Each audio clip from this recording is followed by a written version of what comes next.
اقبال کی دوسری غزل سے شعر نمبر 6 ہمارے سامنے موجود ہے۔ شعر ہے: تلاش اس کی فضاؤں میں کر نصیب اپنا، جہان تازہ میری آہ صبح گاہ میں ہے۔ دیکھنے میں مشکل شعر ہے، پڑھنے لکھنے اور سمجھنے میں انتہائی آسان۔ اگر یہ آپ کے ذہن میں سمجھ میں آ جائے تو اس کی سے مراد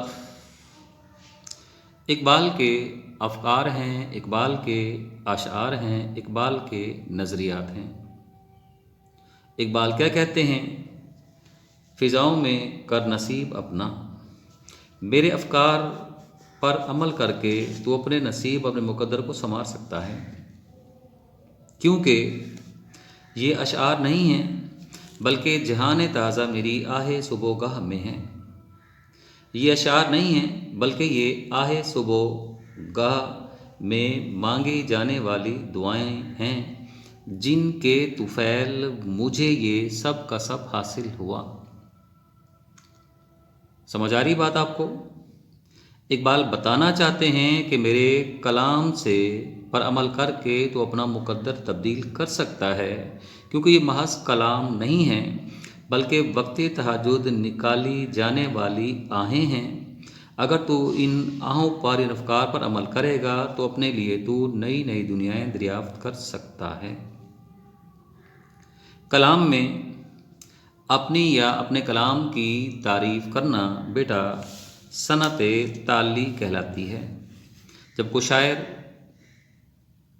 اپنے یا اپنے کلام کی تعریف کرتا ہے اپنے کلام میں، تو اسے ہم قواعد کے روح سے صنعت حسن تعلی کہتے ہیں۔ اے مرد مسلمان، تو میرے افکار و نظریات پر عمل کر کے اپنے لیے نئی نئی دنیایں دریافت کر سکتا ہے، کیونکہ یہ محض اشعار نہیں، افکار نہیں، بلکہ وقت تہجد مانگی جانے والی دعائیں ہیں۔ اقبال ہمیں گر بتا رہے ہیں اللہ کا مقرب بننے کا۔ اقبال بتاتے ہیں جو میں خدا کا مقرب ہوا، جو مجھ پر نئے نئے جہان کھلے، وہ نئے نئے جہان ایسے نہیں کھل گئے بلکہ میں نے وقت تہجد اللہ تعالیٰ سے امت مسلمہ کے لیے گڑ گڑا کے رو رو کے دعائیں مانگی ہیں۔ ان دعاؤں کے طفیل مجھے یہ اشعار نصیب ہوئے ہیں۔ ان اشعار میں تیرے لیے نئی نئی دنیایں، نئے نئے نظریات، نئے نئے افکار موجود ہیں۔ اگر تو ان افکار پر عمل کرنے والا ہو جائے تو پھر اپنا مقدر سنوار سکتا ہے۔ اقبال کی مثال وہی ہے جو پچھلے سال غالباً میں نے آپ کو بتائی تھی۔ اقبال کے نزدیک شاعر دیدۂ بینائے قوم ہوتا ہے۔ غالباً پہلے بھی میں نے کسی شعر میں آپ کو بتایا ہوگا۔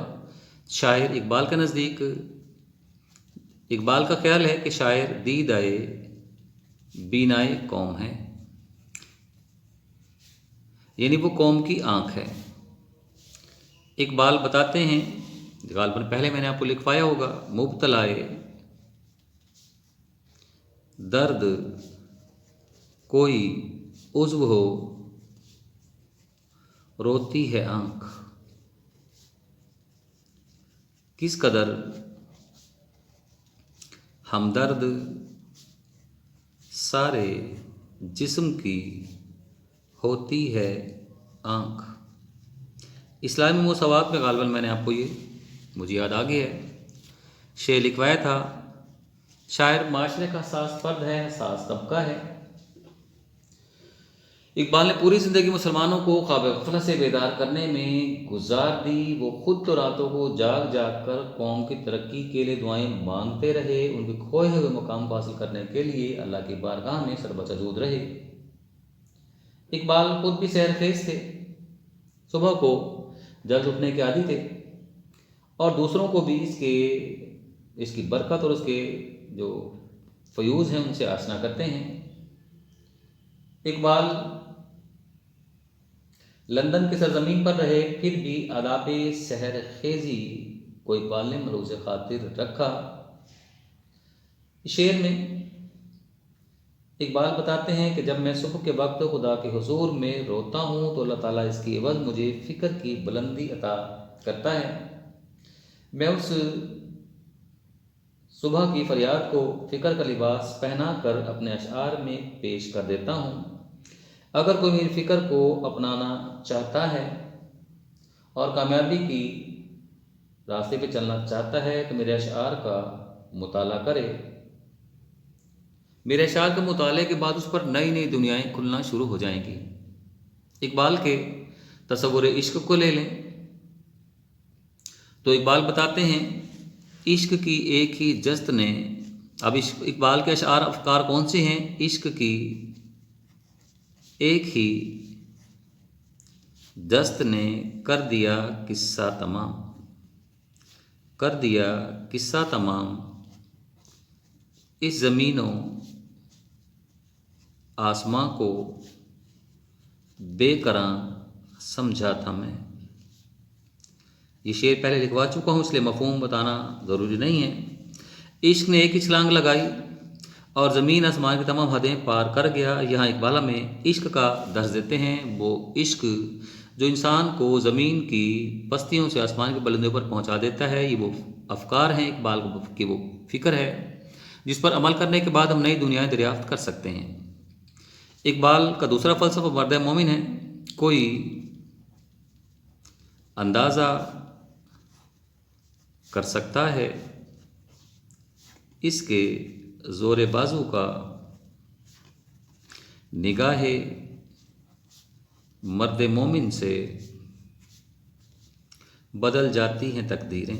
اقبال کے کوئی بھی پرانے تین اشعار اٹھا لیں گے، اقبال کے افکار کو بیان کرنے کے لیے اقبال کے 3 شعر اٹھائیں گے، ان افکار پر عمل کرنے کے بعد آپ اپنے اندر بہتری محسوس کریں گے، آپ زمین کی پستیوں سے آسمان کی وسعتوں کو چھو لیں گے، کیونکہ یہ اقبال کے اشعار نہیں ہیں بلکہ اقبال نے وقت تہجد اٹھ اٹھ کے رو رو کے خدا کے حضور دعائیں مانگے ہیں۔ اور آہ سحرگاہی اقبال کے ہم یہاں بتائیں گے کہ آہ سحرگاہی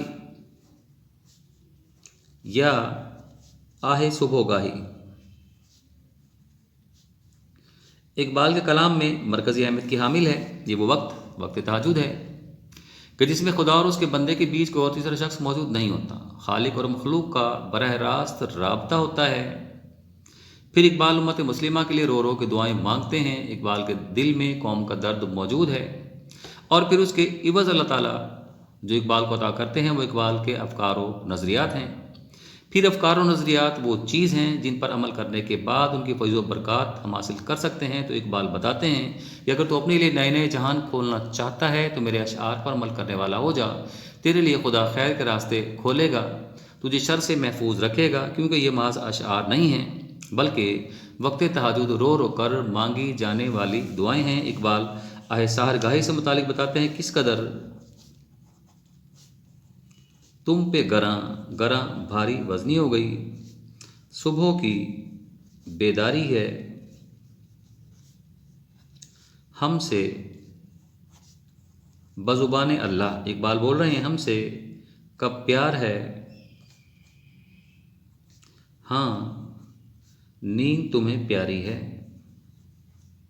نیند تمہیں پیاری ہے۔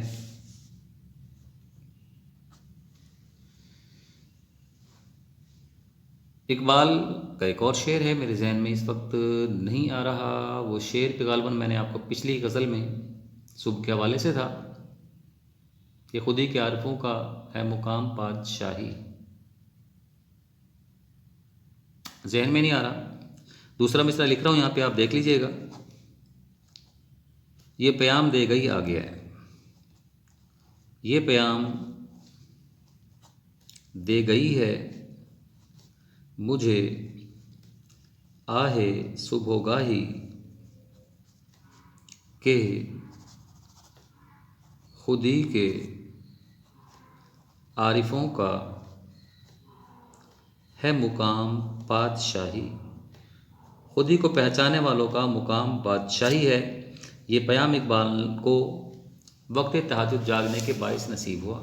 تو یہ بیٹا آپ کا شعر نمبر 6 تھا۔ شعر نمبر 7 بھی ہم اسی لیکچر میں دیکھ لیتے ہیں تاکہ غزل ہماری یہ آج مکمل ہو سکے۔ تو شعر نمبر 7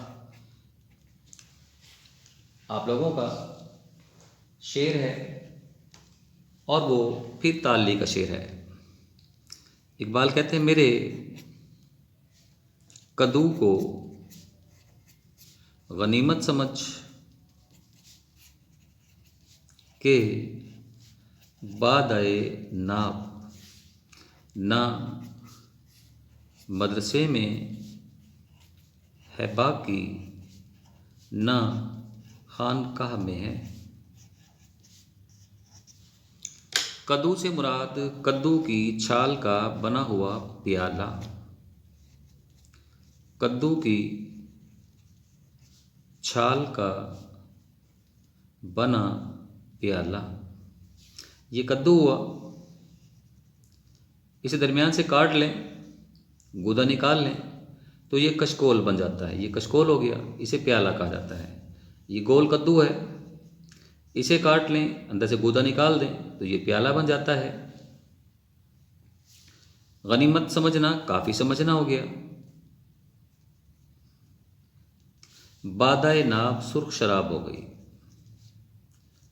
اقبال اسلامی علوم کو پچھلے سال پڑھایا تھا، سرخ شراب سے تشبیہ دیتے ہیں۔ اسلامی علوم سرخ شراب کی مانند ہیں۔ مدرسہ دنیاوی درسگاہ ہو گئی دنیاوی علوم کی، خانقاہ کسی پیر کی چوکھٹ ہو گئی، پیر کا آستانہ ہو گیا۔ کیا کہتے ہیں؟ میرے کدو کی چھال کے بنے پیالے میں اسلامی علوم کی کچھ سرخ شراب ابھی باقی ہے۔ یہ وہ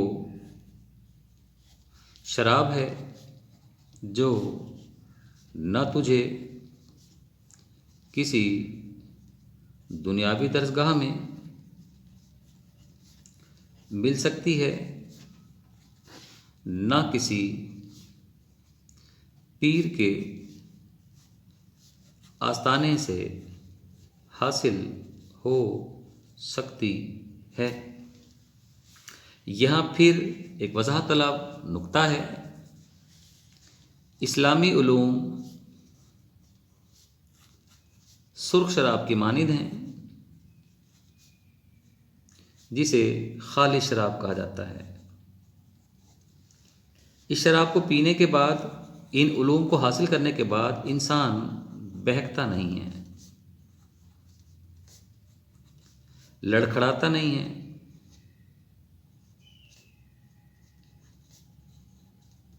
مدہوش نہیں ہوتا،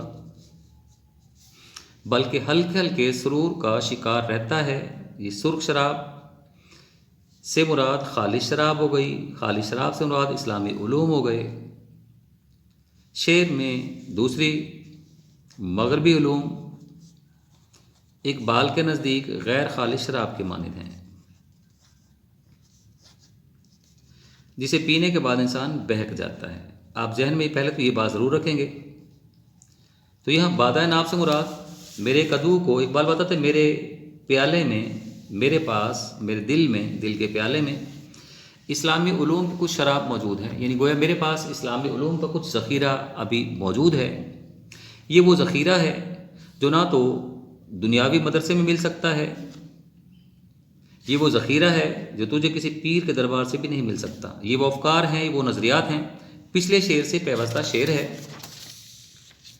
اقبال کا خیال ہے کہ دنیاوی درس گاہیں اپنے مقصد میں ناکام ہو چکی ہیں، مقصد میں ناکام ہو چکی ہیں۔ وہاں شاہین بچے پیدا نہیں کیے جا رہے، یہ روزگار فراہم کرنے والے کارخانے اور فیکٹریاں تو بن چکے ہیں، مگر یہاں بچوں کی تربیت نہیں ہو رہی۔ اسی طرح خانقاہیں، جہاں پہلے پیری فقیری کا دور ہوا کرتا تھا، خانقاہیں بھی اپنے مقصد میں ناکام ہو چکی ہیں۔ ہو چکی ہیں، وہاں بھی گدی نشینی کا دور دورہ ہے۔ گدی نشین جو ہوتا ہے وہ اس اہل ہے یا نہیں ہے، باہر اسے گدی سونپ دی جاتی ہے۔ اقبال کا خیال ہے دنیاوی درسگاہیں بھی ناکام ہو چکی ہیں، وہاں سے تجھے کچھ حاصل ہونے والا نہیں ہے۔ خانقاہیں بھی ناکام ہو چکی ہیں، وہاں نہ معرفت ہے، نہ نگاہ ہے، نہ محبت ہے، تجھے وہاں سے بھی کچھ نہیں مل سکتا۔ پھر اقبال دوبارہ ایک بار صنعت تعلی کا پھر استعمال کرتے ہیں۔ شعر میں تعلی ہے، تجھے کوئی کچھ چاہیے، تجھے کچھ اگر حاصل ہونا ہے، علوم کی کچھ شراب میرے پاس موجود ہے، میرے نظریات یا افکار کی صورت میں، ان سے تو سب کچھ حاصل کر سکتا ہے۔ صوفیہ کرام کا بڑا کردار ہے اسلامی تاریخ میں، لوگوں کے اذہان بدلنے میں، صوم و صلات کا پابند بنانے میں لوگ مرید کیا کرتے تھے۔ خانقاہوں میں لوگ جاتے تھے، نگاہ پڑتی تھی کسی پیر کامل کی، دل بدل جاتے تھے۔ دنیاوی درسگاہوں میں لوگ جاتے تھے، انسان بن کے وہاں سے نکلتے تھے، ذوق، تجسس، فکر ان کے سرشت میں داخل کر دیا جاتا تھا۔ مگر اب درسگاہیں بھی ناکام ہو چکی ہیں، خانقاہیں بھی ناکام ہو چکی ہیں، سجادہ نشینی کا، گدی نشینی کا دور دورہ ہے۔ اس لیے اقبال بتاتے ہیں مرد مومن کو کہ کالج کی تعلیم فقط نوکری کے لیے رہ گئی ہے، تجسس کا مادہ پیدا کرنے میں ناکام ہو چکے ہیں، خانقاہوں کا نظام درہم برہم ہو چکا ہے۔ بادہ ناب سے مراد اقبال کی اپنی شاعری ہے، جو بلا شبہ قرآنی علوم و معارف کا مجموعہ ہے، جس پر عمل کرنے کے بعد، عمل پیرا ہونے کے بعد ایک نیا جہان تخلیق کیا جا سکتا ہے۔ لہٰذا اقبال بتاتے ہیں کہ مرد مومن کو یہ چاہیے کہ وہ میری شاعری سے میں جو لذت ہے وہ حاصل کرے، نہ وہ لذت تجھے کسی مدرسے میں مل سکتی ہے، نہ کسی خانقاہ یا پیر کے دربار سے حاصل ہو سکتی ہے۔ اقبال بتاتے ہیں اٹھا میں مدرسہ و خانقاہ سے نمناک گیلی آنکھوں کے ساتھ۔ کیوں اٹھا؟ اس لیے کہ نہ زندگی، نہ محبت، نہ معرفت، نہ نگاہ، وہاں کچھ بھی نہیں ہے۔ کس کو معلوم کہ ہنگامہ فردہ کیا ہے؟ ہنگامہ فردہ مستقبل کی فکر ہو گئی۔ مسجد و مدرسہ و مکتب ہیں مدت سے خاموش۔ دوسرا مصرعہ کچھ مشکوک ہے، اسے دوبارہ دیکھا جا سکتا ہے۔ مدرسوں میں، مساجد میں، مکاتب میں کوئی آواز نہیں ہے، نہیں معلوم مسلمانوں کے ساتھ مستقبل میں کیا ہونے والا ہے۔ یہ بیٹا آپ کی اقبال کی دوسری غزل مکمل ہوئی۔ اجازت دیجیے، انشاءاللہ پھر ملتے ہیں۔ اللہ حافظ۔